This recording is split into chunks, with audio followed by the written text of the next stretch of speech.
Ada ramai yang tertanya-tanya antara belajar sendiri ataupun perlukan coaching. Okay. So hari ni saya nak cuba ceritakan sikit perbezaan dan dia punya pro and cons lah between belajar sendiri dengan coaching. Okay, so sebab belajar sendiri ni kan free dekat YouTube, ada full of content yang baik dengan tak baik semua bercampur sekali. Dekat Google pun ada banyak buku, banyak resource yang kita boleh cari. Okay. Lepas tu kalau coaching ni pula kena bayar sana sini bagai, kena ikut jadual, tunggu orang tu free, tunggu orang ni free baru boleh join kelas dan sebagainya. Kan, so benda ni agak macam leceh sikit lah bagi orang-orang yang nak cepat belajar kan. Okay.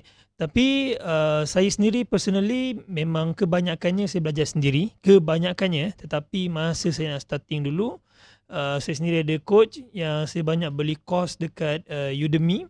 Okay, sehingga kan saya boleh direct contact dengan lecturer kat sana lah. Macam Gautam Kumar daripada India, Hitesh Kaudari daripada India dan beberapa orang lagi lecturer yang saya follow lah, okay, daripada luar negara. Okay, so bagi perspektif saya sendiri saya boleh tengok kedua-duanya sekali, antara belajar sendiri dan juga coaching.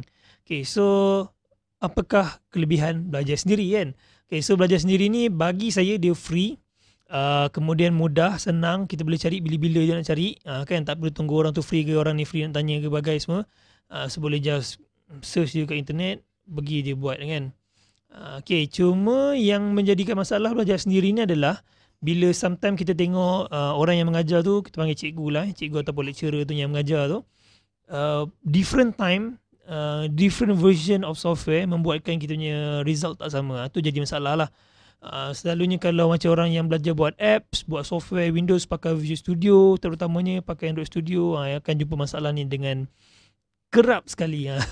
Sebab framework version yang dipakai oleh cikgu tu pada zaman bila tu, lepas tu kita nak pakai balik pada zaman yang hari ni, dia dah jadi macam susah sikit nak jumpa jalan penyelesaian dia tu lah. Kan? Sometimes sampai kita pun keliru sama ada error ni error kod kita ke ataupun error setting IDE tu sendiri kan. Ke masih ramai yang tak tahu yang ada error setting dekat IDE. Okay, so inilah pentingnya kepada coaching sebenarnya. Walaupun kita berbayar, tapi sebenarnya kita bayar untuk experience orang supaya diorang boleh exposekan diorang punya knowledge tu kepada kita untuk kita smoothkan lagi kita punya kerja untuk belajar, untuk development dan sebagainya. Kan, walaupun kita kata dekat buku pun ada, boleh tengok step by step ABC, tapi bukan orang kata macam ni, buku tu bukan satu sumber utama untuk kita cari problem solving.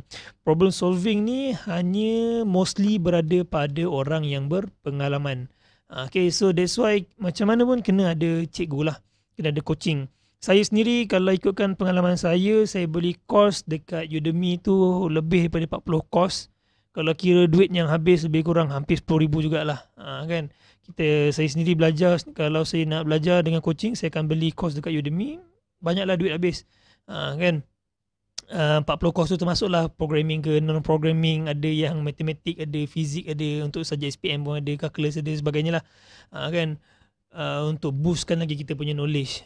So macam mana pun kita perlukan someone yang boleh jadikan batu loncatan untuk kita terus duduk kat atas. So bila kita dah duduk kat satu tempat yang stabil dengan knowledge yang kita ada, base knowledge yang kita ada, that time lah barulah the time yang kita boleh search Google, kita buat dan jadi. Itulah point dia. Kan, sebab kita programming, so kita nak tengok benda tu mesti jadi. Kalau tak jadi macam susah hati lah pula kan. Okay, so saya sendiri ada sediakan kelas, okay, untuk on-the-job programming. Saya akan coachingkan semua peserta untuk masa 2 bulan. Okay, kelas kita orang simple je. Kita orang buat dalam seminggu ada 2 kelas, dan satu kelas lebih kurang dalam 1 jam hingga 1 jam setengah ke macam tu lah. Okay, dan kita bagi assignment base untuk semua peserta boleh buat lah. So kelas saya ni dibuka untuk bulan 11 dengan bulan 12 2021 ni lah. Okay, incoming ni. So yang mana yang belum daftar, nak daftar boleh daftar. Saya bagi link dekat dalam video description saya. Okay, apa-apa pun kalau contoh kalau kata busy ke apa kan, so video saya ni saya akan post jugalah secara online supaya untuk peserta boleh tengok semula video tu. Kalau terlepas malamnya, hari ni boleh tengok. So dia ada assignment base dan kita ada coaching base, dan kita juga adalah self learning base. So kita gabungkan semua sekali, okay, supaya nanti peserta terlepas pandang boleh contact dengan cikgu-cikgu yang kita sediakan lah. Antaranya adalah saya sendirilah, okay, yang akan mengajar untuk Android programming dengan bahasa Java. Okay, so jomlah belajar programming. Untuk orang yang tak reti programming pun boleh join saya punya kelas. Saya akan ajar daripada zero untuk programming. Okay, so kalau yang nak join, saya punya charge murah je, cuma RM100 sebulan. Kita ada 2 hari kelas setiap minggu. Okay, so apa tunggu lagi? Kalau rasa nak join, teringin nak join, boleh terus tengok detail dekat saya punya video description. Assalamualaikum.